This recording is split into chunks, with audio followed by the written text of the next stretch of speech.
Se lleva unas libritas uno de más en esa cena, ¿verdad? Pero gracias a Dios que también Dios nos permite compartir. Y creo que es una costumbre para mí, de mi perspectiva, muy hermosa en este país, de acción de gracias, de agradecer al Señor, de dar gracias al Señor. Y yo creo que la acción de gracias, como se lo he dicho, es una llave que abre puertas, muchas puertas, y que Dios nos dé esa sabiduría para entender lo precioso que hay involucrado ahí. Pero déjenme que oremos por aquellos que están enfermos y también que oremos por la palabra del Señor. Amén. Amado Padre, queremos pedirte por mis hermanos, mis hermanas, jóvenes, señoritas, niños, niñas que están afectados de salud, que pongas tu mano poderosa. Y aquellos que se están recuperando, pon tu mano poderosa. También algunos de nuestros hermanos han viajado, Señor, y Señor, cuídalos. Cuídalos en su viaje, tanto de ida como de venida, Señor, y que por favor los guardes, que tengas cuidado de ellos en todo momento, y tu mano poderosa se magnifique, se glorifique en cada uno de mis amados hermanos y hermanas. Y Señor, permítenos poder compartir tu palabra, permítenos poder predicarla, Señor. Danos esa unción, danos ese poder del cielo, danos esa gracia sobrenatural. Y por favor, Espíritu Santo, que venga tu rocío, Señor, y permite que en nuestros corazones pueda descender tu palabra y hacer aquello para lo cual tú hoy quieres enviarla, Señor. En el nombre de Jesús te lo pedimos y damos gracias.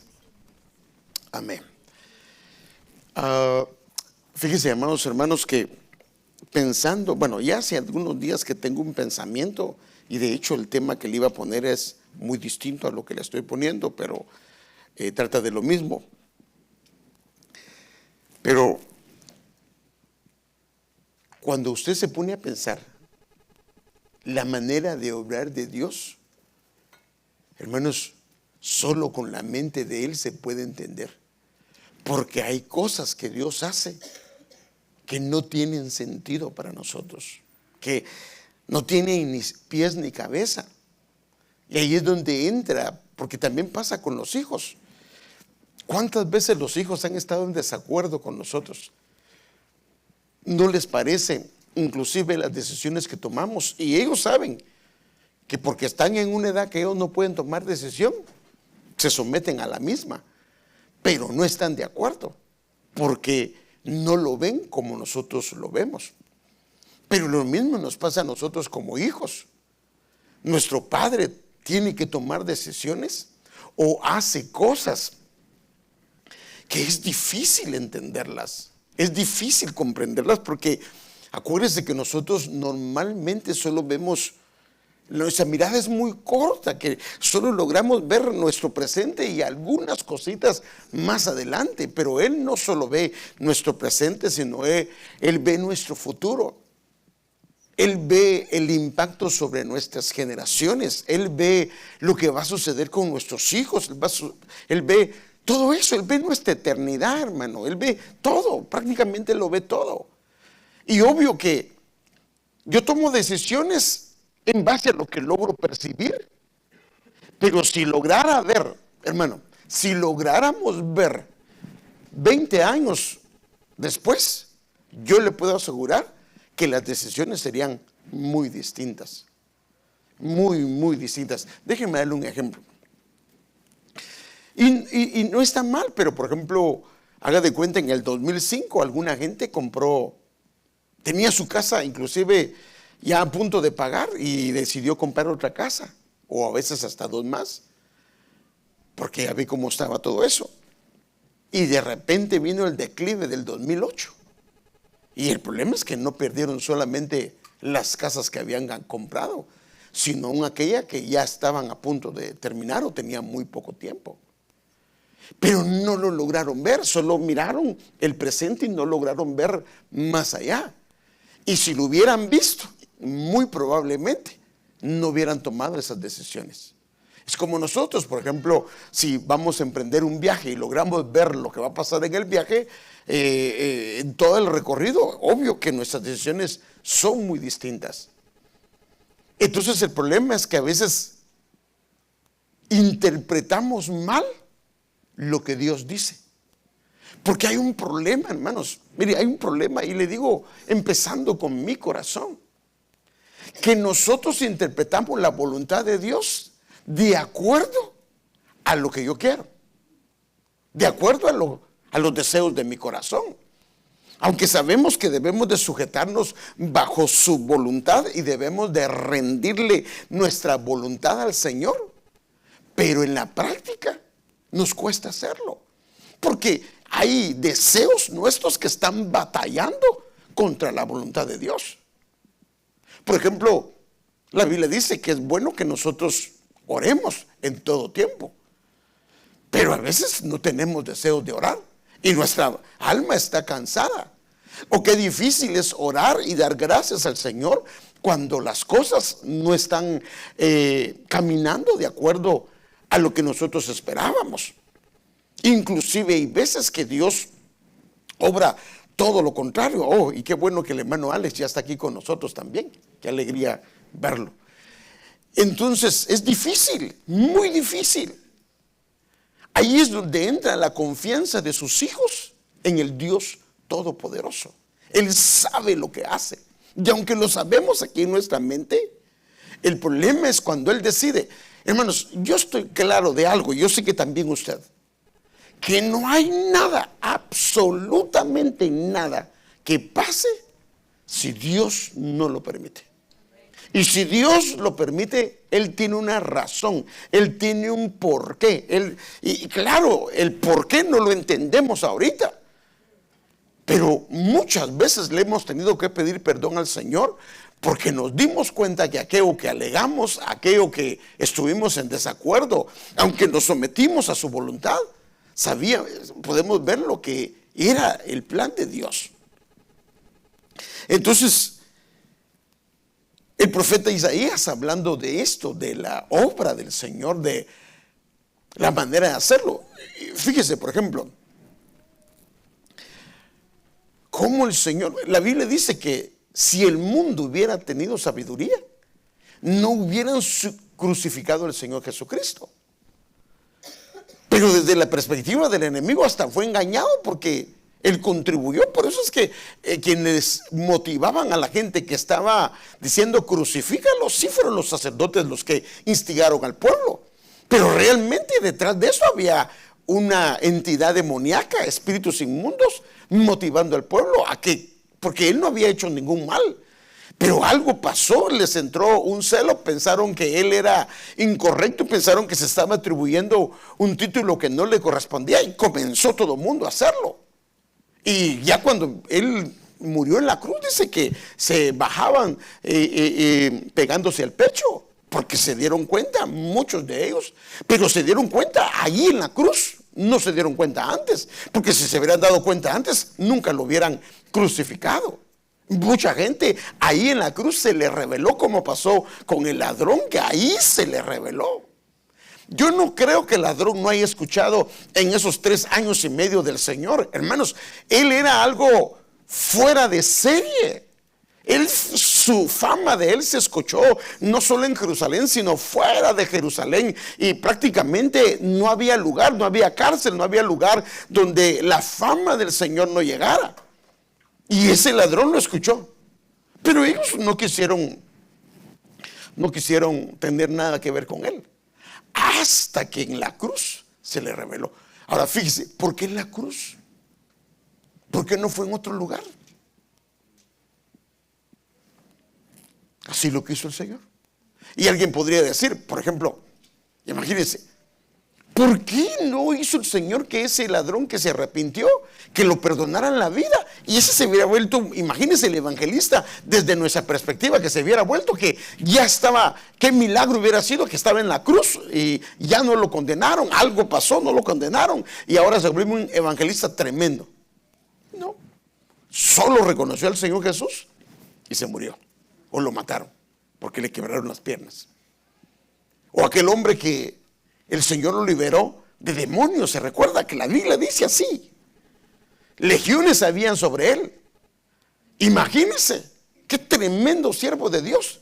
Y él lo quiso seguir. Y él lo para y le dice: no, ve. Entonces a mí yo me hacía la pregunta, porque uno lo que dice: no, para ir a predicar usted lo que necesita es entrar a un seminario y prepararse con la Biblia. ¿Y qué preparación tuvo él? ¿Qué preparación tuvo? Ninguna. Creo que iba como Jonás: de aquí a 40 días Nínive será destruida, que no necesitaba mayor cosa. Y seguro se convirtió mucha gente porque él era conocido, pero el Señor no le permitió que fuera con él. Entonces, cuando vemos el obrar de Dios, el profeta Isaías dice esto. Ya lo he visto, pero yo tenía deseos de ver esto. Porque el Señor se levantará, y dice: ¿cómo? ¿Cómo se va a levantar? O sea, su manera de levantarse, o sea, por decirlo así, su manera de obrar, como en el monte Perizim. Pero el monte Perizim significa, o Perizim significa rupturas. O sea que el Señor se levantará en medio de las rupturas. Mire, yo sé, hermano, yo sé y reconozco algo, hermano, que una división no es del Señor. Que no es bueno que una iglesia se divida, porque normalmente en una división hay cosas que pueden estar provocadas por el mismo demonio o por la sensualidad, y así lo dice la Biblia. Pero por ejemplo, yo recuerdo la iglesia donde yo nací, hermanos, el Señor se meneaba también de una manera hermosa. Y el cuerpo oficial, es que en ese entonces se le llamaba el cuerpo oficial. Y todo surgió porque el pastor tenía, ahora imagínense, el pastor tenía su casa. Y no era una casa, porque la casa era de 10 metros. Sí, 10 metros, no, 8 metros, creo que era 8 metros de ancho por 10 de fondo. No era muy grande, o creo que era 15, no recuerdo, pero por ahí andaba. No era muy grande. Y la mitad la tenía él para vivir, y la otra mitad la tenía él para la iglesia. Por eso es que la iglesia era bien chiquita, hermano, bien chiquita. Y ahí no se podía sentar así como están ustedes, sino que había un pasillo en medio, y la mitad para las hermanas y la otra mitad para los varones. No se permitía que las hermanas se sentaran con los hermanos. Y él dijo que el Señor, él dijo que él ese lugar se lo dedicaba a él. Y que ese era para él, si él por alguna razón ya no estaba, ese lugar era de la iglesia. Y entonces alguien del cuerpo oficial dijo que lo deje por escrito. Y era la casa de él, hermano. Que lo deje por escrito. Y entonces lo reunieron y le dijo, bueno, el cuerpo oficial lo reunió y le dijo: deje por escrito. Y entonces él, se le salió su carácter fuerte, y pues era su casa. Y hermano, se levantó y porque ahí levantaban antes actas, y se volvió un merequetengue, hermano. Y de ahí se dividió la iglesia. Y de ahí salieron 1, 2, 3 iglesias. Y una de ellas, y fíjese qué curioso, porque de mi familia estaba ahí, toda mi familia, mis papás y mis hermanos están ahí. Y mis papás, juntamente con mis demás hermanos, se fueron a una iglesia de la división. Y yo y otro hermano que lo reconocieron como pastor, y la pastora también se fue así. Ustedes dejaron al pastor solo, y la pastora se fue. Por eso le digo, todo raro. Y ahí se formó otra iglesia, y de ahí salió otra iglesia también. Pero fíjese que hasta el día de hoy la iglesia que salió, donde estaba mi papá, está ahí, está pero firme en el Señor. Y 2 pastores salieron de ahí. Bueno, no, 3 pastores salieron de esa división, y están todavía pastoreando. Ahora, ¿cómo es posible que de algo así salga? En la mente no puede entenderse que algo así pueda darse. Por ejemplo, usted sabe que Israel se dividió en 2 también, ¿o no? Sí se dividió en dos. Entonces el Señor dice, porque el Señor se levantará como en el monte Perazín, se levanta aún en medio de las rupturas. Claro, si el que provocó la ruptura levanta una iglesia, pues yo pienso que le van a pasar factura, pero Dios lo va a usar. Porque Dios es Dios. Dios es Dios. Se enojará como en el valle de Gabaón para hacer su tarea, su extraña tarea. Ahora, ¿por qué le dice extraña? ¿Por qué no le dice su tarea que nosotros conocemos? Porque el mismo profeta no le entiende. Pero ¿cómo es posible que Dios esté obrando de esa manera? ¿Cómo? Ahora nosotros, por ejemplo, cuando vemos lo que pasó con María, que el Espíritu Santo, el Altísimo, concibió al Hijo a través de la sombra del Altísimo, del Espíritu Santo, lo entendemos y lo creemos. Pero ¿cómo cree que lo vio José si la quería dejar? Para él, nada de que algo espiritual había ahí, sino ahí había mano de gato metida, como decimos en Guatemala. No se podía ver algo bueno de eso. Hasta que Dios tuvo que hablarle a José que eso que él miraba extraño y que él inclusive lo miraba como una infidelidad, ¿sí o no? Por eso es que el Señor le acusaban de hijo de fornicación, porque se corrió la voz que ella, sin haberse casado con José, estaba encinta. Y a él le llamaban hijo de fornicación, y no lo era realmente. Pero hermanos, si ahora no entendemos nosotros cómo se dio eso, que el Espíritu Santo vino, porque póngaselo a pensar, lo creemos porque es doctrina, pero póngaselo a pensar, cuesta entenderlo un poco. Entonces la Biblia dice su extraña tarea, y para hacer su obra, su extraordinaria obra. Esta parte, su extraordinaria obra, no le puse las versiones, pero ahí son parte de versiones. Una versión dice su insólita tarea, su extraña operación, para hacer algo poco común. ¿Qué es poco común? Que no tiene sentido, que no es lo que esperamos que el Señor vaya a hacer. Dios está a punto de actuar y lo hará de manera misteriosa. Entonces, cuando vemos algunas maneras de obrar del Señor y las traemos al análisis, en serio, son difíciles de explicar, y no digamos de poderlas entender y comprenderlas, porque nos cuesta, hermano. La creemos, lo creemos, pero nos cuesta, hermano. Nos cuesta entenderlo. Entonces, por ejemplo, cuando vimos el recorrido de Israel por el desierto, imagínense, hermano, si ellos hubieran ido a pie de Egipto para Canaán, no hubiera tomado, caminando a pie hubiera sido días, pero como iban con animales y un gran ejército, se iban a tomar no más de 2 o 3 meses.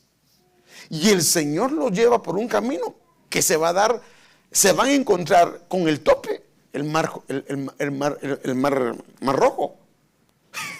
Hasta los egipcios dijeron, pues ese Dios como que no conoce de geografía, porque fueron a parar, me los dejaron para que yo los pueda matar, dijo el faraón. Y que si no sabía el faraón que es la razón de hacerlo así, era porque esa pasada del mar era la tumba del ejército de faraón. Y el Señor les dijo, nunca más los van a volver a ver. Vaya, fíjense, se recuerdan lo que pasó con Betsabé, ¿verdad? Y con David. La Biblia dice que mire el escenario que había, que inclusive los siervos de David no lo entendieron. Por ejemplo, usted sabe que el Señor le mandó a través del profeta, le dijo que ese niño, por el pecado que le había hecho, le dijo, tu pecado está perdonado, pero ese niño que va a nacer va a morir. Y dice que él se puso en ayuno, así dice la Biblia, y estuvo ayunando, creo que una semana. Y creo que se vistió de cilicio, y eso es lo que la Biblia da a entender, que se cubrió de cilicio. Y entonces de repente pues se murió el niño. Y los ancianos o la gente que le servía o que lo atendía se dieron cuenta que cómo él estaba llorando delante de Dios y cuán quebrantado estaba. Y ellos decían, no le digamos, porque si le decimos, esto lo va a terminar de hacer pedazos. Y dice que, ¿saben? De alguna manera él los vio y entendió que estaban hablando. Y entendió que el niño había muerto. Y entonces preguntó, ¿ya murió el niño? Le dijeron, sí, ya murió. Se levanta, dice la Biblia, se baña y se pone a comer. Y tráigame un gran bistec. Y le comenzó a entrar. Y aquellos lo estaban asombrados. Y él dio la explicación. Pero si él ya se fue, yo voy detrás de él, no él detrás de mí. Y la Biblia dice, hermano, ahí usted lo puede leer. Yo le voy a leer solamente 2 versículos. Que cuando vino él, llegó a su casa, consoló a su esposa por la muerte,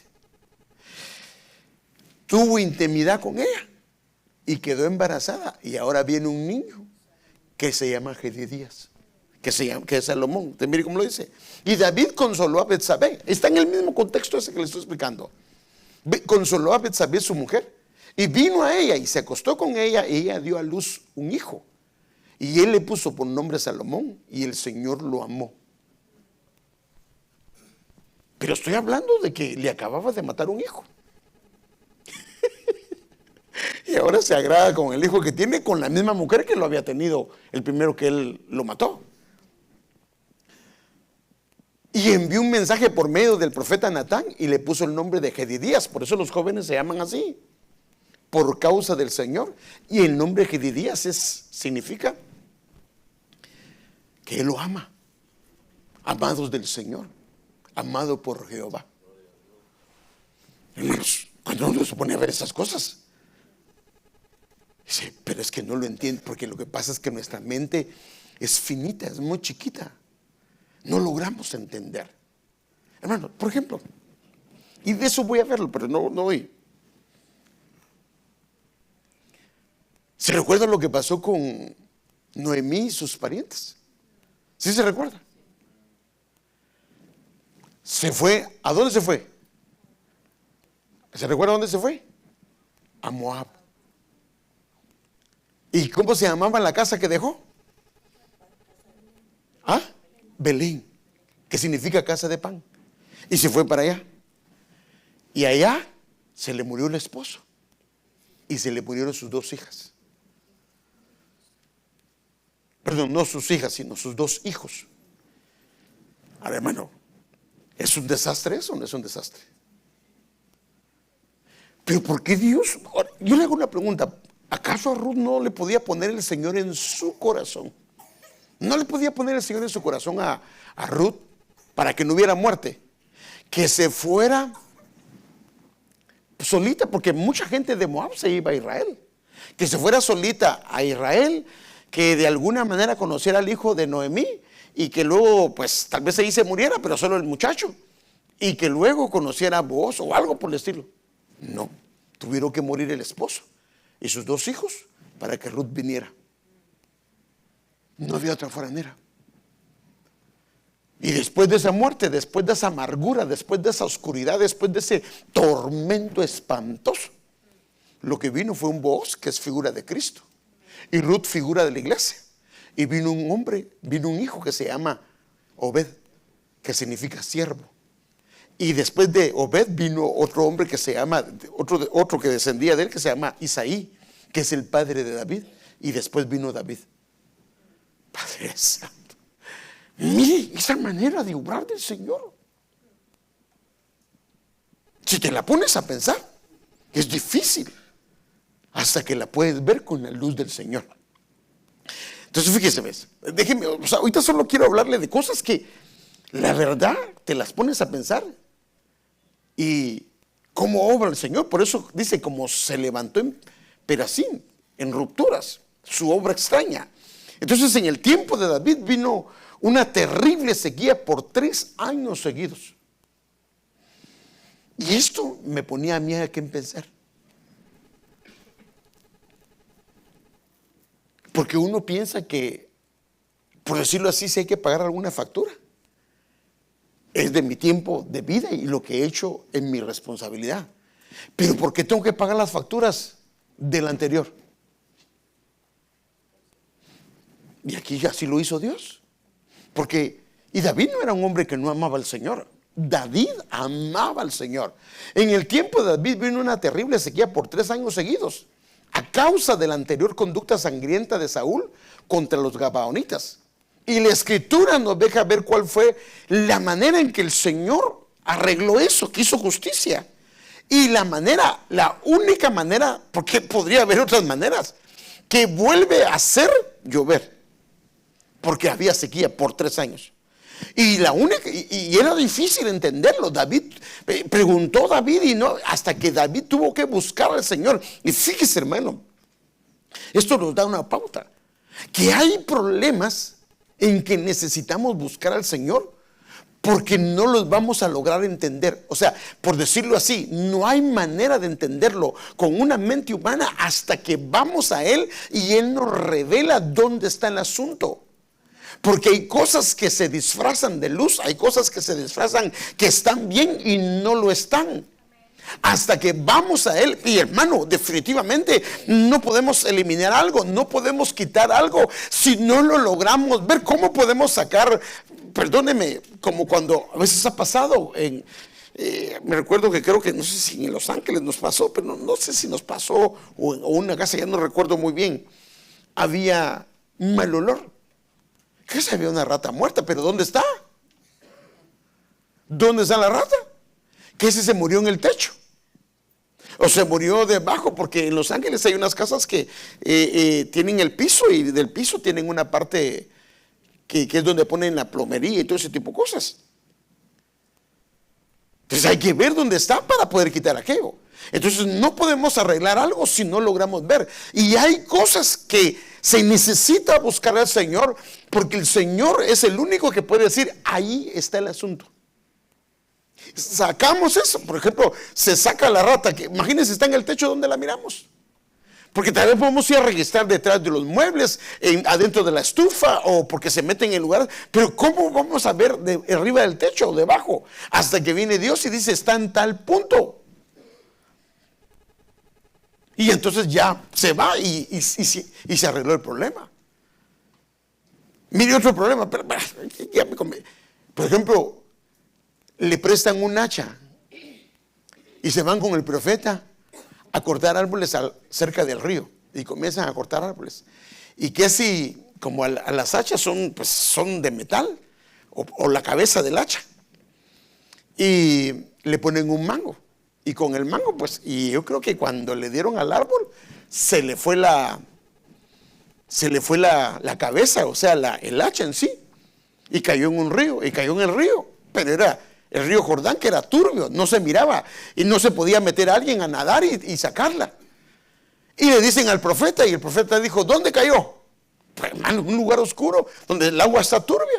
Y le dijo ahí, agarró un pedazo de madera y puso la madera. La madera no puede jalar, no hay manera que jale al metal, no produce nada, no tiene nada que lo atraiga. Y él puso un pedazo de madera, y algunos dicen comentaristas, que dice que el hacha se vino nadando.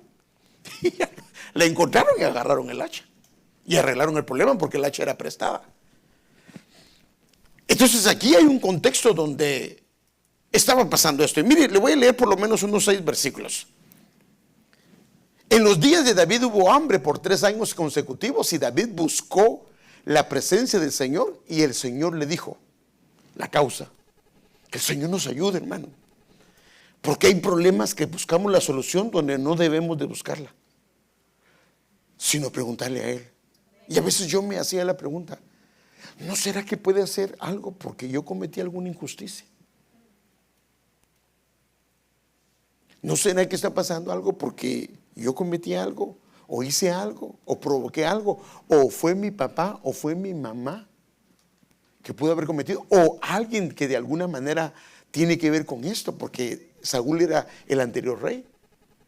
Y si ya buscamos las soluciones y no le encontramos y persiste aquello, ¿Cuál es la causa? Porque si no lo hacemos, ¿quién iba a pensar la respuesta que dio Dios? ¿Quién iba a pensar, hermano? Y dice, es por causa de Saúl y de su casa sangrienta, porque él dio muerte a los gabaonitas. Pero muchos reyes habían dado muerte, bueno, no muchos porque ese era el segundo, pero los reyes daban muerte a los que consideraban enemigos o lo que sea. Pero el asunto es que Israel, cuando llegó a Canaán, hizo un pacto que fue de muchos años atrás con Gabaón. Y llamó el rey a los gabaonitas, porque ya sabe, este es el asunto. Cuando Dios revela, entonces se arregla el asunto como se debe arreglar. Y llamó el rey a los gabaonitas y les habló. Y aquí explica la escritura entre paréntesis: los gabaonitas no eran de los hijos de Israel, sino del remanente de los amorreos. Y los hijos de Israel habían hecho un pacto con ellos, pero Saúl había procurado matarlos en su celo por los hijos de Israel y de Judá. Pero estamos hablando de un hombre que ya estaba muerto. Por decirlo así, se había hecho justicia porque lo habían matado, pero no estaba hecha la justicia. Entonces él le pregunta, ¿qué podemos hacer? Bueno, el dinero, dicen los gabaonitas, bueno, el dinero no puede resolver ese asunto entre nosotros y la familia de Saúl. Le contestaron los gabaonitas, tampoco podemos exigir la vida de cualquier persona de Israel. ¿Qué puedo hacer entonces?, preguntó David. Solo díganme y lo haré por ustedes. Imagínense. O sea que vino Dios.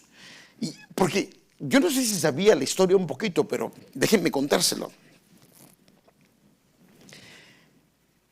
Cuando Israel iba a conquistar la tierra de Canaán, les dio una orden: no hagan alianzas con ninguno de esta tierra, porque ellos los van a inclinar por conductas incorrectas.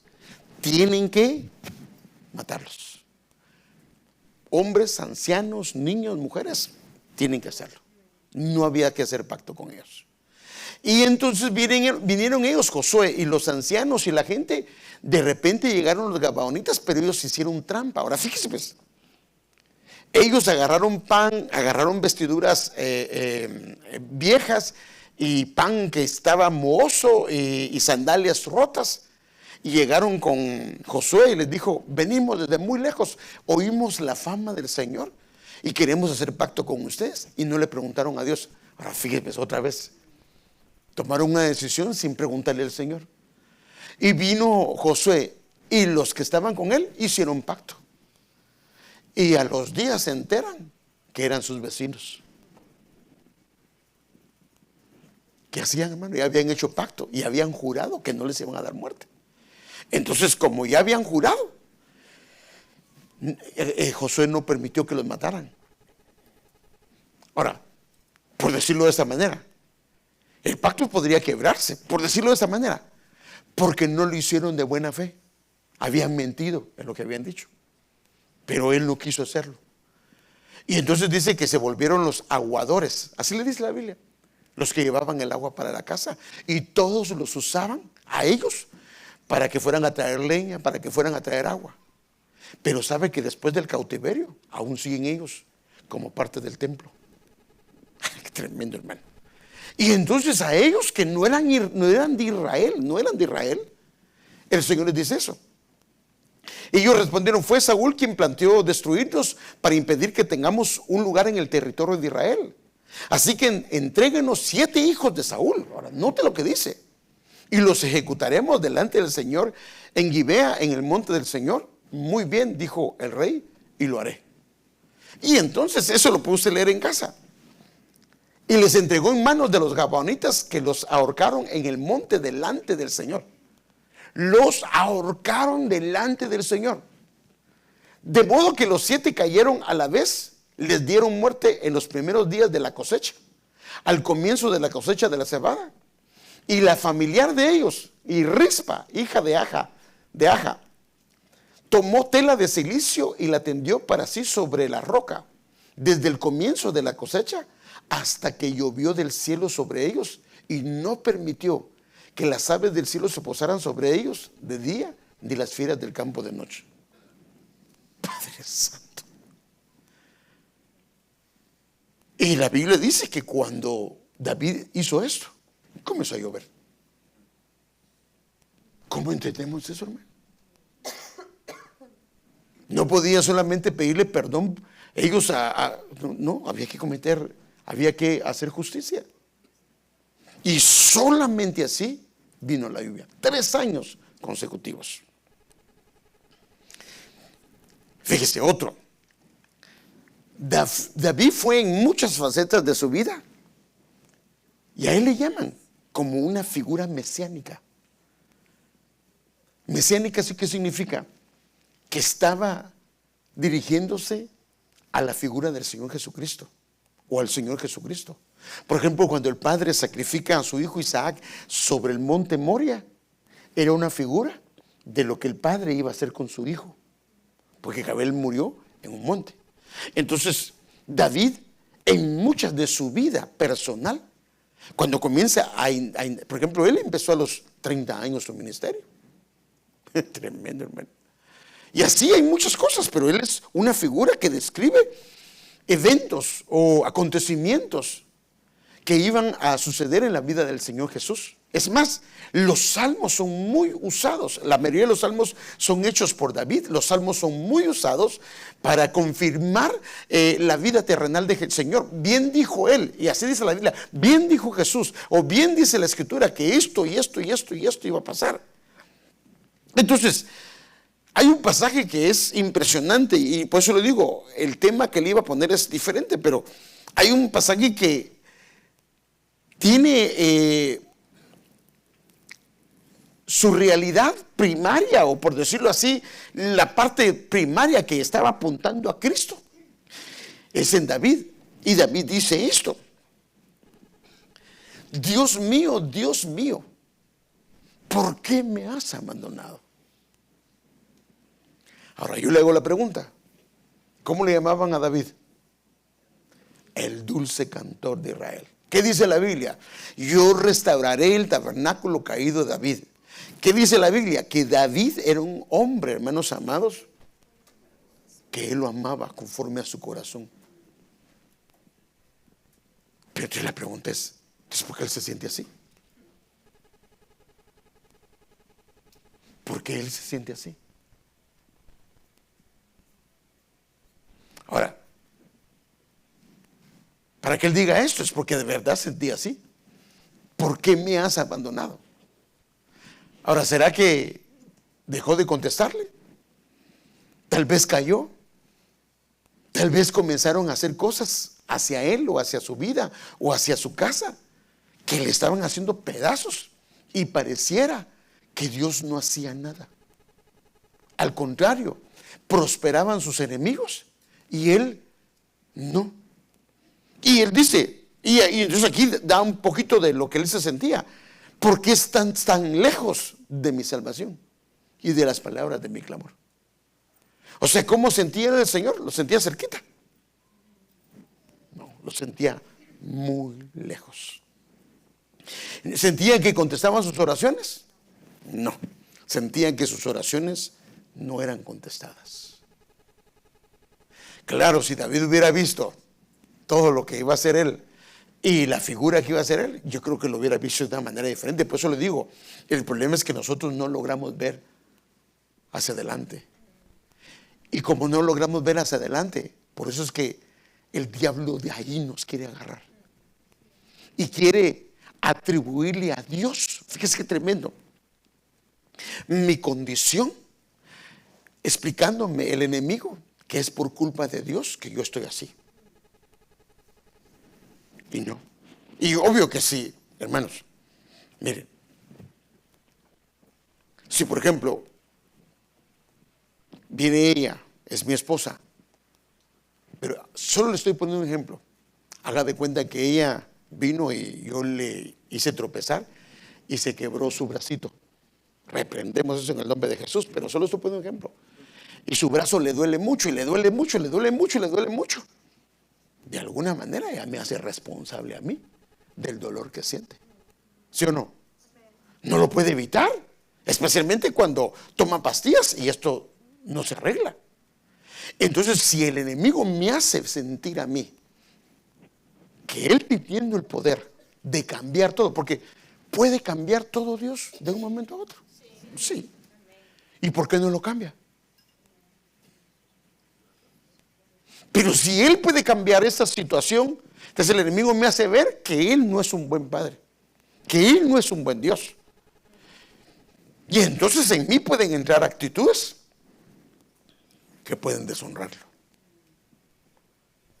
Y esta es la batalla.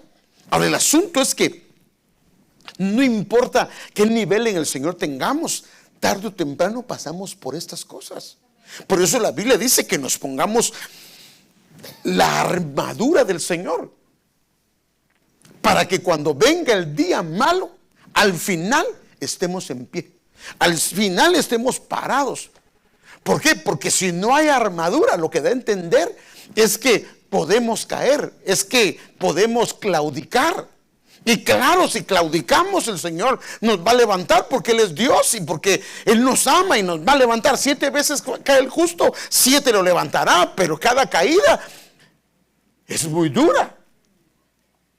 Y entonces Él dice: Dios mío, de día clamo y no respondes, y de noche. Ahora, imagínense, Él habla inclusive en lugares que Él mojaba su almohada clamando a Dios, y Dios no respondía. Y dice: y no hay para mí reposo.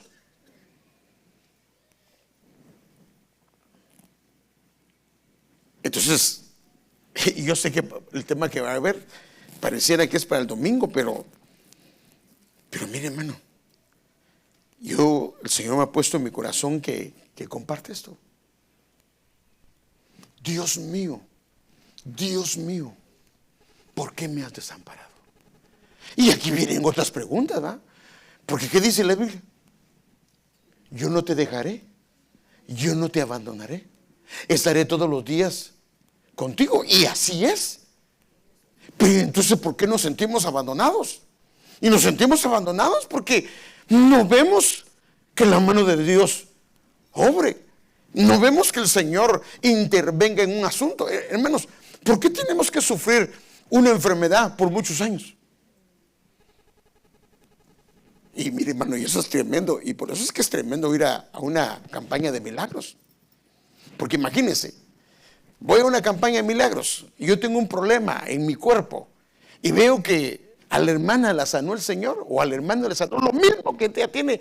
Y cuando en ese mismo culto y a mí no me sana, ¿cómo se diría usted? Si yo te he clamado también. Y peor si el hermano ni llega a la iglesia, o la hermana ni llega a la iglesia. Eso es peor todavía, hermano, porque mira, ni caso te hace. Padre Santo. Entonces, esta expresión, ¿por qué me has desamparado? Y acuérdense quién la está diciendo. Porque no es el hombre que está diciendo esto, hablando de cualquier personaje bíblico. Estamos hablando del Hijo de Dios. Y hermanos, esto me cambió mi perspectiva en algunas cosas, porque yo creo, en mi corazón he creído que uno no tiene que decirle al Señor por qué. Pero el Señor está preguntando por qué. ¿O no? El Señor está diciendo: ¿por qué me has desamparado? Y cuando comienza a estudiar los versículos bíblicos o a los teólogos, ellos dan a entender que en sí Dios no lo abandonó, porque Dios no nos puede abandonar, sino que Él con su Padre tenían una comunión y una amistad tan estrecha, tan íntima, que pareciera que el Padre volteó. Como acuérdense que en ese momento al Señor Jesús le recargaron el pecado desde Adán hasta sus días, y le recargaron el pecado desde Él hasta el día que Él venga. Entonces imagínense, todos esos pecados se los recargaron a Él, y por eso es que la atmósfera es una atmósfera de oscuridad. Y por eso es que dicen, hermanos amados, que el Padre no quiso ver eso. Y eso no lo dice la Biblia, pero es lo que dicen los teólogos, como que el Señor, el Padre, volteó su vista cuando el Padre le había dejado de ver. Y eso fue muy duro para Él. Y aparte del pecado, su cuerpo nunca había experimentado eso. Ahora, va a ver por qué, por dónde lo llevo, porque por eso le digo que solo déjeme, ahí va a ver, hoy es 11, solo déjeme ver el tema que le iba a poner. Vamos a ver si lo encuentro. Padre, ya se me perdió. Él los abandonará hasta el tiempo en que dé a luz la que ha de dar a luz. O sea que el abandono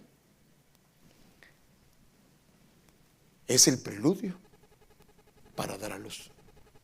El sentirse abandonados, el sentirse lo peor, está matando cosas.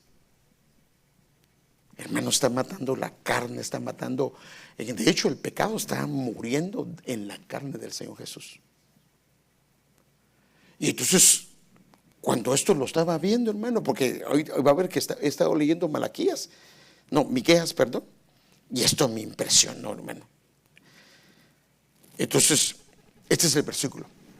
Pero no, el de Miqueas no, quiero ver el de Miqueas, porque el de Miqueas me quiero centrar. Desde el mediodía y hasta las 3 de la tarde hubo, según Lucas 23:44, descendieron tinieblas, en otras versiones dice oscuridad, sobre toda la tierra. O sea que vino una densa tiniebla, hermano. Y a las 3 de la tarde, fíjese qué tremendo, hermano, Jesús clamó a gran voz. A gran voz Él clamó, hermano, con una voz potente, porque la Biblia dice que no clamó normal, sino a gran voz se oyó su grito. Eloi, Eloi, lama sabactani, que significa: Dios mío, ¿por qué me has abandonado? Perdón, ¿por qué me has desamparado? Pero muchas versiones dice: ¿por qué me has abandonado? O sea que lo que sintió David, él lo estaba sintiendo, pero en otra magnitud. Entonces, logré entender, hermano, un poquito, porque la Biblia, hermano, es tan profunda, pero logré entender que una de las razones del por qué Dios permite que experimentemos una especie de abandono, de silencio de Dios, tiene varios propósitos. El Padre está matando conductas que no han querido morir, o quiere matar, ya sea que esté matando o que tengan el propósito de matar cosas que producen pecado, que son de su desagrado, que no son cosas que lo honran en la carne. Y esto es como dolores de parto, hermanos. Ahora ya hay inyección para que no sientan los dolores de parto, pero eso hace, ¿cuánto habrá eso que están las inyecciones para que no sientan el dolor de parto? ¿Unos 30 años? Pues no creo que tanto, ¿eh? Pero ¿qué cree que pasaba con el parto que tenían que hacer las mujeres? Nada. El parto lo pasaba. Y qué casualidad que cuando hay un parto, lo que se dice es que dio a luz. O sea que un parto lo que trae es dar a luz. Hay un fruto. O sea que siempre del sufrimiento, de los dolores de parto, siempre nacerá una luz. O sea, una manera de ver las cosas distintas. Una manera de entender las cosas. Pero Señor, ¿por qué no nos hace entender sin pasar por eso? Por ejemplo, esto lo digo porque la hermana Sandrita lo dijo. Ella vio en esta etapa que el Señor le ha permitido cosas que no había visto antes. Y ella dijo, porque eso sí, ha tenido unos encuentros con el Señor como no los había tenido antes. Ella dice, no, yo no cambio eso por nada. Pero no es algo que no es que diga a la hermana sea masoquista y que le guste sufrir, no, porque ella se ha dado cuenta que Dios aunque es extraña, porque no estamos hablando de alguien que no ama al Señor. Hemos visto el testimonio de la hermana Sandita y hermano Alex por años, hermano. Gente que ama al Señor, que le sirve al Señor, que corre en pos del Señor. Hermanos, ellos no son gente que viene, pues, no, ahí están todo el tiempo dispuestos a servir al Señor. Pero Dios permitió esto. Ahora, ¿lo miraba ella? No. Hasta que el Señor se lo mostró. Pero si Dios pudo habernos lo dicho, ¿será que le hubiéramos escuchado? Entonces sabemos que con la confirmación de la muerte del Señor Jesús, nace la iglesia. O con el sufrimiento del Señor Jesús, nace la iglesia. O sea que él se sintió abandonado, había una atmósfera de oscuridad y luego nace la iglesia.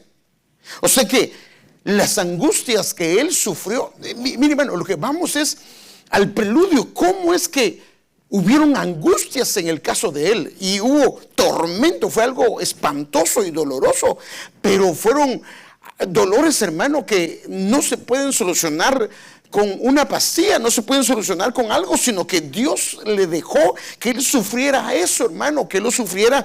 Pero lo que vemos es que él tuvo una actitud correcta, y teniendo una actitud correcta en medio de los dolores y los sufrimientos, aún en sus dolores, él estaba salvando en la cruz a gente que, hermano, estaba sin esperanza. Y eso es lo que podemos ver, que si nosotros, hermanos, le damos lugar al Señor y permitimos que el Señor obre y haga aquello que consideramos que, pues, yo no lo entiendo, ¿por qué estás permitiendo esto? Y tenemos una actitud correcta, el Señor va a glorificar su nombre. Y la Biblia dice que cuando Él murió, salió sangre y agua. Y sabemos perfectamente por doctrina que ahí nació la iglesia. O sea, vino un dolor espantoso. Se sentía él abandonado. Murió la carne y el pecado murió con él. Y lo que surge después de esto, hermano, lo primero que surge, ellos dan verificar la muerte de él. Y ahí nace la iglesia. O sea que, por decirlo de esta manera, podría ser un principio bíblico de que en los momentos más espantosos de nuestras vidas, lo terrible que pueda suceder, lo único que va a traer es un fruto de luz. Pero cuando llegaron a Jesús, como vieron que ya estaba muerto, no le quebraron las piernas, pero uno de los soldados le traspasó el costado con una lanza, y al momento salió sangre y agua. Y lo mismo que pasó con Adán, lo durmieron, le sacaron la costilla y ahí nació su esposa. A Jesús lo durmieron, le abrieron su costado, y en este caso, como él tenía que purificarnos, porque con la sangre nos limpia y con el agua nos edifica. Y ahí comenzó, a partir de ahí se edifica lo que hoy conocemos como la iglesia del Señor. Ahora fíjese, algunos dicen que la batalla más terrible del Señor, perdón, solo déjenme darle algunas cosas que he escuchado y he leído, fue el Getsemaní. ¿Sufría él ahí o no sufría él ahí? ¿Cómo me puede decir por qué sufría el Señor? ¿Alguna característica que la Biblia muestra? ¿Ah? Estaba, bueno, no llorando, sino que grandes gotas de sangre salían. Pues tal vez eran de los ojos, pero pareciera que su cabeza estaba tan conflictiva. Había una angustia terrible, porque él tenía una noción de lo que iba a sufrir. Pero parece que en el Getsemaní se le abrió el panorama de su sufrimiento. Se le abrió el panorama de lo que iba a pasar, del pecado que iba a cargar, que el Padre iba a voltear su rostro y todo el sufrimiento. Pero pareciera que en medio de ese sufrimiento se le presentó a usted y él vio y nosotros y él nos vio, hermano. Porque mire cómo lo dice la Biblia. Entonces el Señor soportó la cruz por el gozo que se le fue presentado. Mire cómo lo dice Hebreos 12:2 en la versión Jerusalén. Fijo los ojos en Jesús, el que inicia y consuma la fe, el cual, está hablando de él, por el gozo que se le proponía. O sea que en el Getsemaní había un tormento, hermano. La Biblia dice, para que hubiera gotas de sangre era un dolor, era una angustia. Porque, hermano, si él mismo estaba pidiéndole al Padre que si era posible pasar aquel momento de él, y el Padre cayó. Y él dijo, pero no se haga mi voluntad, sino la tuya. Y varias veces le dijo al Señor. Y anhelaba que sus discípulos lo ayudaran a orar. Y ese es el asunto. Cuando más necesitamos a la gente, como que la gente tal vez nos llaman para que no nos den de llamar. Y ahora que necesitamos que nos llamen para que nos den una palabra, nadie nos llama. Nadie nos ayuda. Nadie se apiada de nosotros.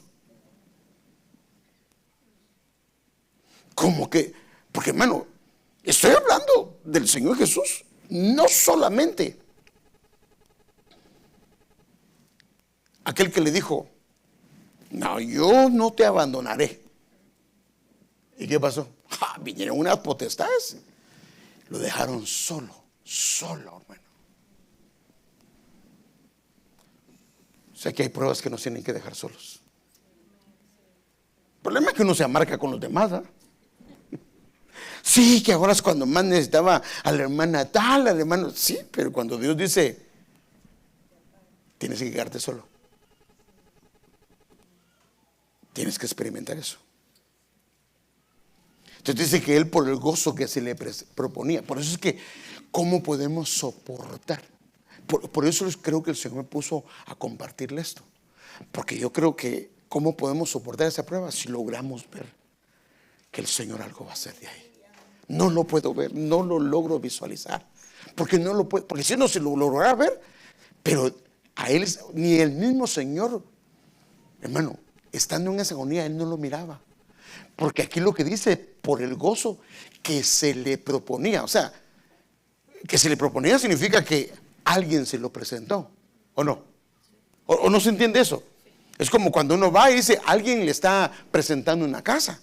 No me la estoy presentando yo, alguien me la está presentando. Entonces, a él le presentaron y le revelaron, hermano, le dieron una luz. Hermano, algo pasó en ese Getsemaní y nos vio a todos, hermanos. A nuestros hijos, a nuestras familias, toda la gente en pecado, y cómo estábamos siendo transformados, cómo nos volvimos adoradores, cómo con las familias, aún con errores y fallas, seguíamos en pos de él. Él vio esas multitudes, hermano, vio multitudes. Y dice que por el gozo que se le proponía, soportó la cruz. Aquí está, esta es la razón, hermano. Aquí da la clave, soportó la cruz sin miedo a la ignominia. Que ignominia significa la vergüenza que iba a pasar, el vituperio que iba a pasar. Y por eso está sentado a la diestra del trono de Dios.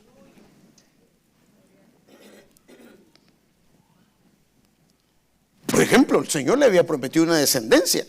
Y él murió sin una descendencia física, pero se le otorgó una familia espiritual sin número. Y le dijeron, estos van a ser tuyos. Este es tu cuerpo. Y de ahí va a salir tu esposa. Entonces mire cómo lo dice Isaías 53, versículo 8 y versículo 11. Al ser condenado injustamente se lo llevaron. A nadie le importó que muriera sin descendientes, ni que le quitaran la vida a mitad de camino. Pero lo hirieron de muerte por la rebelión de mi pueblo. Y mire este versículo 11. A causa de la aflicción de su alma. Ahora otra vez mire. El tormento. La angustia. ¿Qué dice el que dice? Verá la luz. Tal vez por eso es que a nosotros nos dicen, hermano, que somos hijos de luz. Nos verá a nosotros. Verá la luz. ¿Y qué dice? Por el gozo que le proponía. Sí, está bien, Padre. Los amo. Quedará satisfecho. Y por su conocimiento, mi siervo, el justo, justificará a muchos. y cargará con los pecados de ellos. Y entonces menospreció la cruz. ¿En qué aspecto? Que no le importó. Entonces, hermanos, yo lo que quiero ver con ustedes, y si el Señor Padre, santo Dios, si el Señor me lo permite, yo quisiera ver eso. Porque hay unos pasajes que son impresionantes, que quedaron ahí para que nosotros veamos que hay esperanza aún para las condiciones más terribles que nos puedan suceder. Hay un canto que habla de eso, por ejemplo, la visión de la cruz. De repente lo preparan. Ese canto habla de eso. Entonces, déjenme comenzar a ver algunas cosas.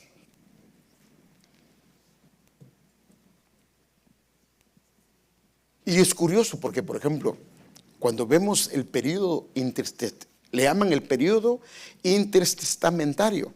O sea, ese es el periodo entre el Antiguo Testamento y el Nuevo Testamento. Ahí hay un silencio de Dios. Porque los profetas, ya no hay ningún profeta. El profeta que viene cuando el Señor viene como pregonero del Señor es Juan el Bautista.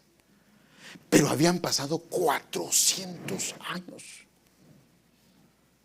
Y cuando comienza a ver el pasaje, es que vino precedido por un tiempo de oscuridad terrible. O sea, el silencio es una oscuridad terrible, terrible, hermano. Por decirlo así, era como un abandono de parte de Dios. Ahí en esos 400 años fue cuando se levantó Antíoco Epifanes, que fue el que sacrificó un cerdo en el altar.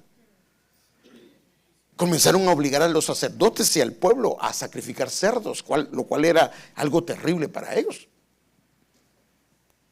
Pero cuando comenzamos a ver, este fue el preludio. O sea que la oscuridad, la angustia, el silencio de Dios fue el preludio para la venida del Señor. Y por eso la Biblia dice, la gloria postera será mayor que la primera.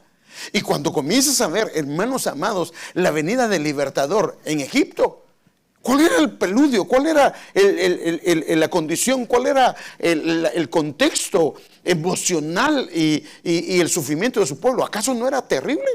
Y lo curioso es que son también 400 años o 430 años. El periodo de la sacada de Israel de Egipto es el mismo periodo antes de que el Señor venga. El libertador Moisés vino con un preludio de 400 años y había sufrimiento, había un clamor, había un ruego al Señor porque el pueblo estaba amargado, su espíritu estaba hecho pedazos, hermano, porque el faraón había hecho bien su trabajo y los había llevado hasta el polvo. Y espiritualmente el pueblo de Israel estaba igual. Entonces, cuando la Biblia habla de el periodo intertestamentario, aquí está la historia de Israel. Comienza a ver, pero aquí, mire, cabal, antes de que Cristo venga, hay un periodo de 400 años.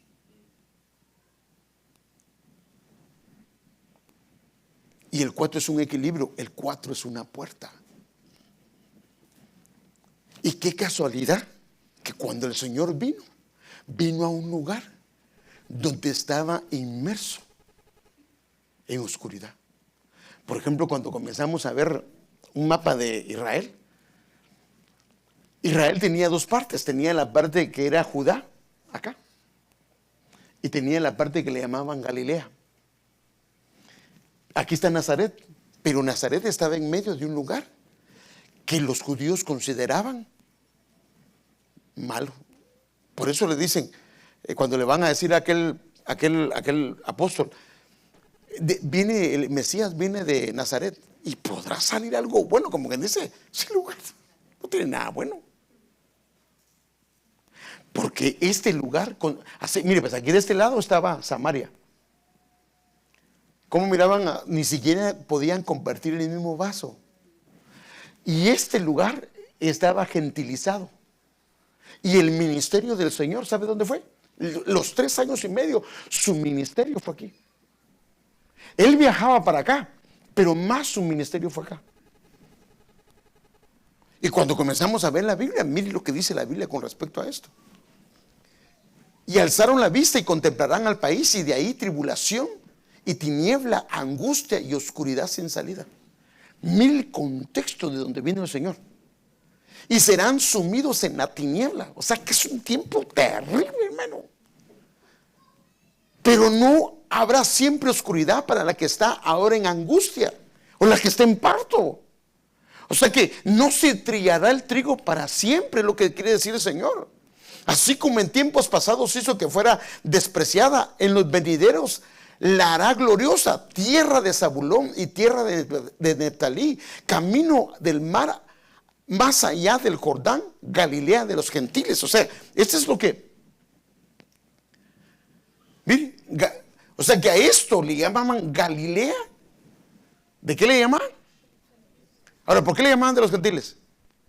Porque para él esa área estaba gentilizada y esa gente no era judía.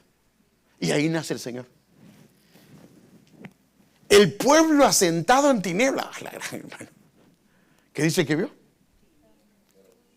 Gran luz.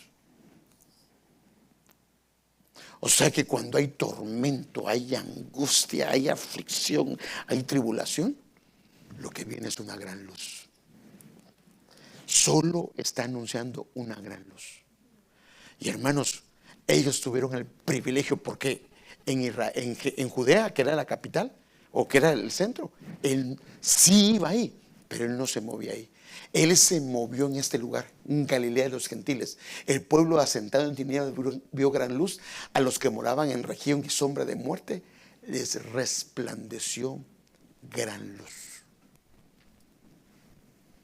O sea que Dios quiere hacer resplandecer su luz.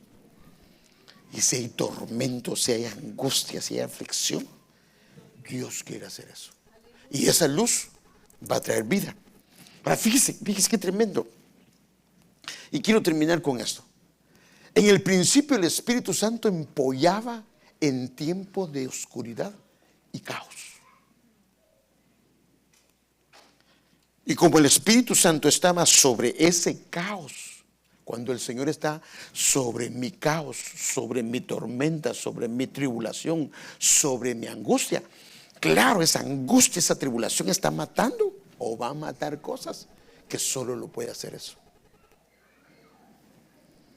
Hermanos,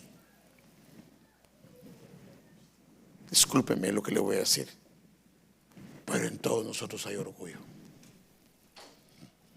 En todos nosotros de alguna manera hay soberbia.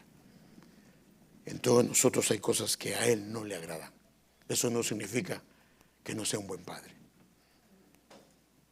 Y por eso es que es importante que pongamos atención a su palabra. Porque, ¿qué pasa si yo me expongo a la palabra y ay, Padre, perdóname, y voy y me humillo y digo, Señor, esto no está bien, esta conducta que yo tengo no está correcta, y lo arreglo? ¿Para qué vamos a pasar por eso? Pero muchas veces no lo arreglamos. Porque Dios nos ha hablado muchas veces, pero no le hemos hecho caso. Pero fíjese que en medio de ese caos, lo mismo que pasó en el principio, salió la luz. Y la tierra era caos y vacuidad. O sea que vacío, nadie miraba nada. Y había tinieblas sobre la superficie del abismo profundo. Era un abismo. Y el Espíritu de Dios, ¿qué hacía sobre ese abismo? ¿Qué hacía sobre esa oscuridad? ¿Qué habría sobre ese caos? Porque ahí había muerte. Incubaba sobre la superficie de las aguas.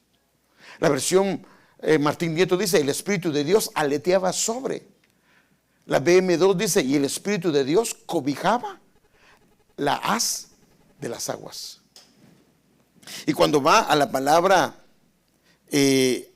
cobijar, incubar, perdón, es mantener a una temperatura de calor constante los huevos puestos por un animal por medios naturales o artificiales para los embriones se puedan desarrollar, para que haya lo que hacen en la incubadora que nosotros le llamamos, ¿no? sea, la incubadora no es para matar a un niño, es para que el niño viva y crezca. Ahora, ¿qué hay una madre cuando sus niños lo dejan en el hospital? No hay sufrimiento, hermano. Pero es temporal. Entonces, el Espíritu estaba incubando. Imagínense, hermano. Pero esta palabra incubar, por ejemplo, en las notas de la BTX dice que este verbo se relaciona con el movimiento de las aves, de un ave sustentándose sobre un mismo sitio. Está alimentando, está preparando. Y la palabra incubar viene de una palabra que significa empollar, estar tranquilo, mover. Por eso es que dice la Biblia: estad quietos y contemplad la salvación del Señor. Padre Santo. ¿Y qué fue lo que vino después de todo esto? Qué casualidad, hermano, que después del tormento, lo primero que Dios hizo fue lo primero. Entonces, después de eso, dijo Dios: sea la luz. Y fue la luz.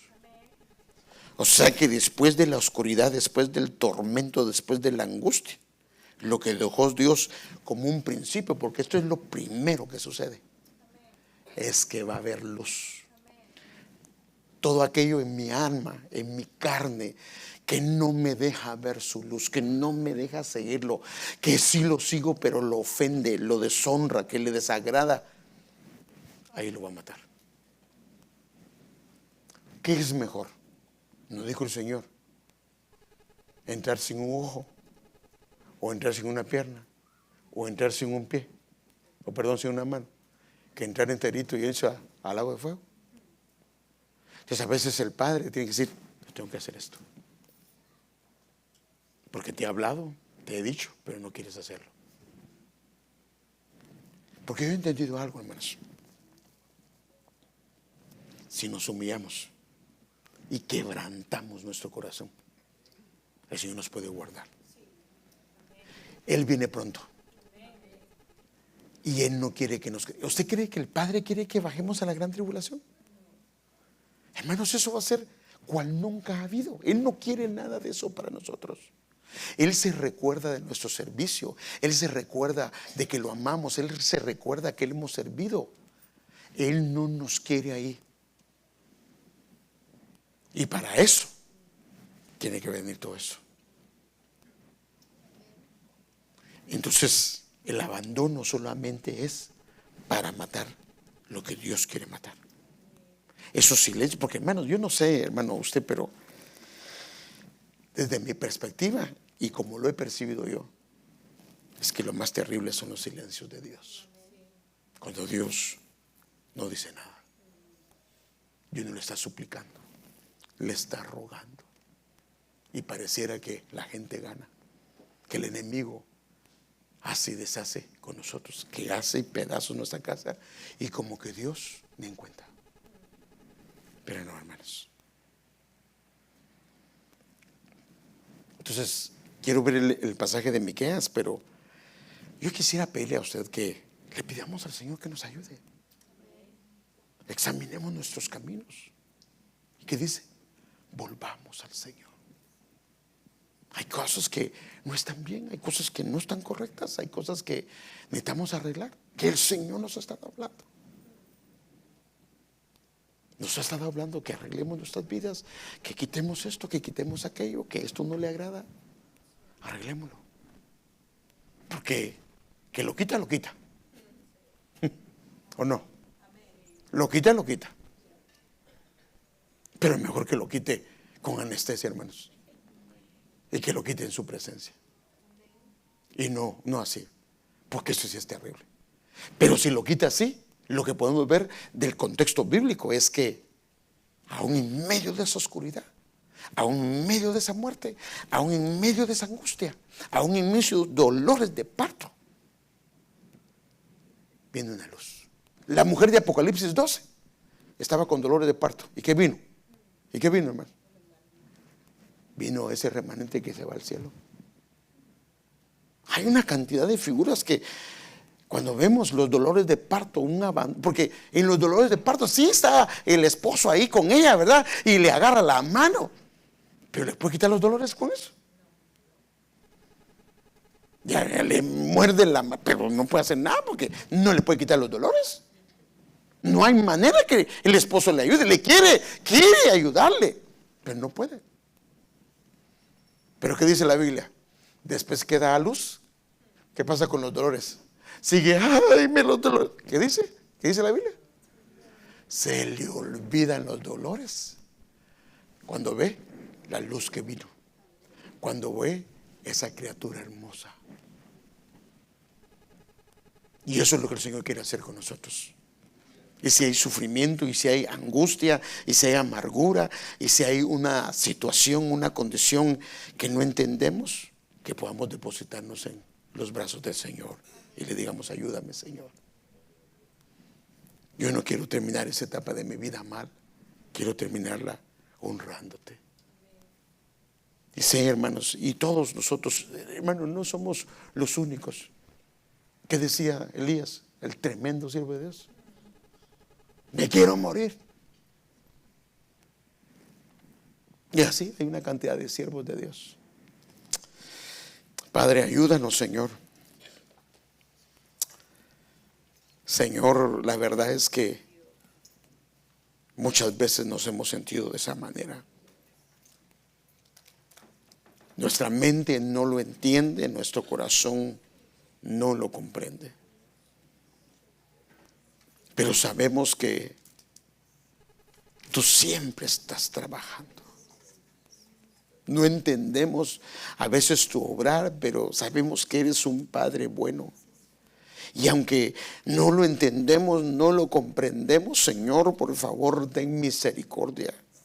No permitas que salga algo incorrecto de nuestros labios. Y por favor, no nos permitas hacer responsables a nadie, Señor, sino venir ante ti y rogarte tu misericordia. Ayúdanos a tener la actitud para humillarnos, que en medio de esa humillación hallemos gracia y que puedas escuchar nuestras palabras. Señor, ayúdanos, Señor, por favor. Porque, Señor, muchas veces nos hemos sentido abandonados, Señor. Nos hemos sentido, Señor, sin esperanza. Hemos sentido los silencios tuyos, Señor. Perdónanos cualquier palabra que haya salido de nuestra boca. Y, Señor, si no hemos entendido que quieres trabajar, que quieres matar algunas cosas, Señor, que a través de esto quieres cancelar y matar cosas que no te agradan y que nos pueden descalificar de estar en tu presencia. Señor, ayúdanos a entenderlo, ayúdanos a comprenderlo y danos la gracia, Señor.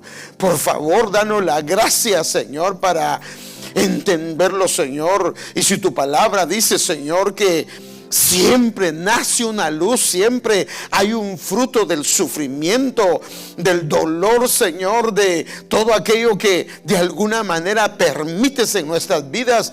Señor, que se nos proponga el gozo como se te propuso a ti, que podamos ver, Señor, que podamos contemplar, Señor, con nuestros ojos espirituales todo lo que tú tienes para nosotros, Señor.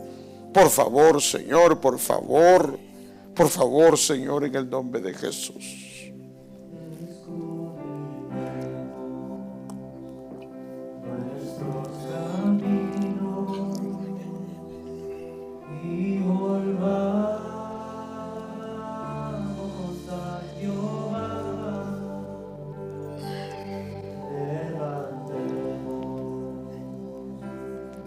Nuestras manos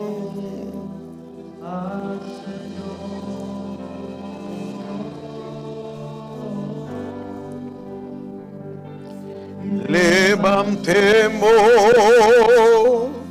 nuestras manos al Dios de los cielos y volvamos a Jehová nuestro Dios. Por la bondad de Jehová.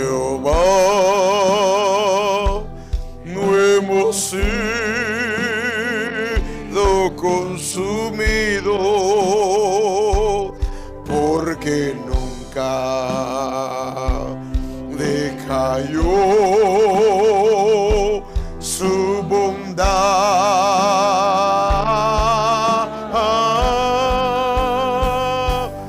Levantó cada mañana, nuevas son cada mañana, es grande su fidelidad.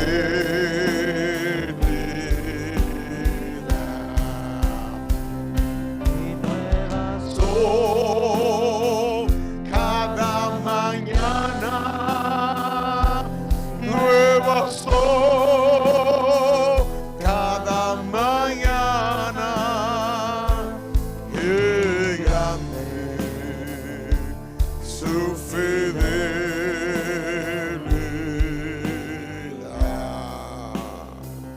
Escudriñemos Señor, por favor, nuestros caminos, revélanos, Señor, por favor, lo que no logramos ver, lo que no logramos ver, lo que no logramos entender, Señor. Mira que nuestros ojos, Señor, están cerrados, nuestros oídos también, Señor, y no logramos ver, Señor. Pero ayúdanos, Señor, ayúdanos, por favor.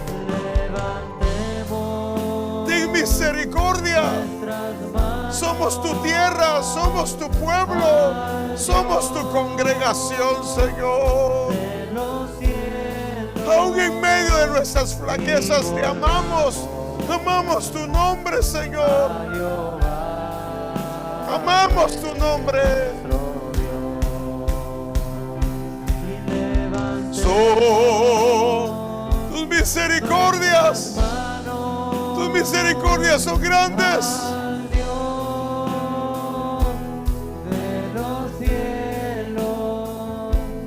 Y volvamos a Jehová nuestro Dios, por la bondad de Jehová no hemos sido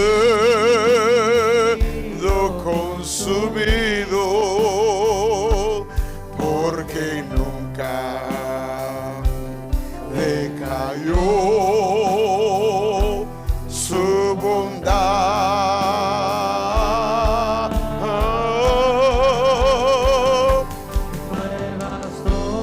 Señor, tus misericordias son nuevas, Señor. Míranos con ojos de misericordia. Míranos con ojos de misericordia, Señor. Reconoce la sangre de tu Hijo puesta en nosotros, Señor. Y por favor, abre nuestros ojos, abre nuestros oídos. Permítenos ver lo que no te agrada, lo que no te honra, Señor. Lo que, Señor, bloquea nuestro camino. Y ayúdanos, Señor. Permítenos arreglar las cosas, Señor. Y que nuestros labios te honren, Señor.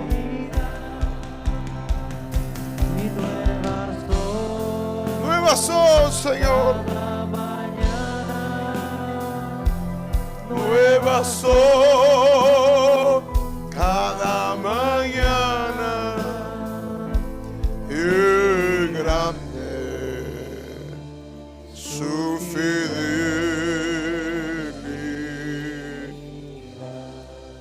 Gracias, Señor. Eres un buen Padre. Eres un buen Dios. Perdónanos, Señor, por que a veces nos hemos sentido solos, pero sabemos que de todas estas cosas, Señor, solo harás grandes cosas. Permítenos verlo, permítenos entenderlo, Señor. Gracias te damos, Señor. Amamos tu nombre. Señor, bendice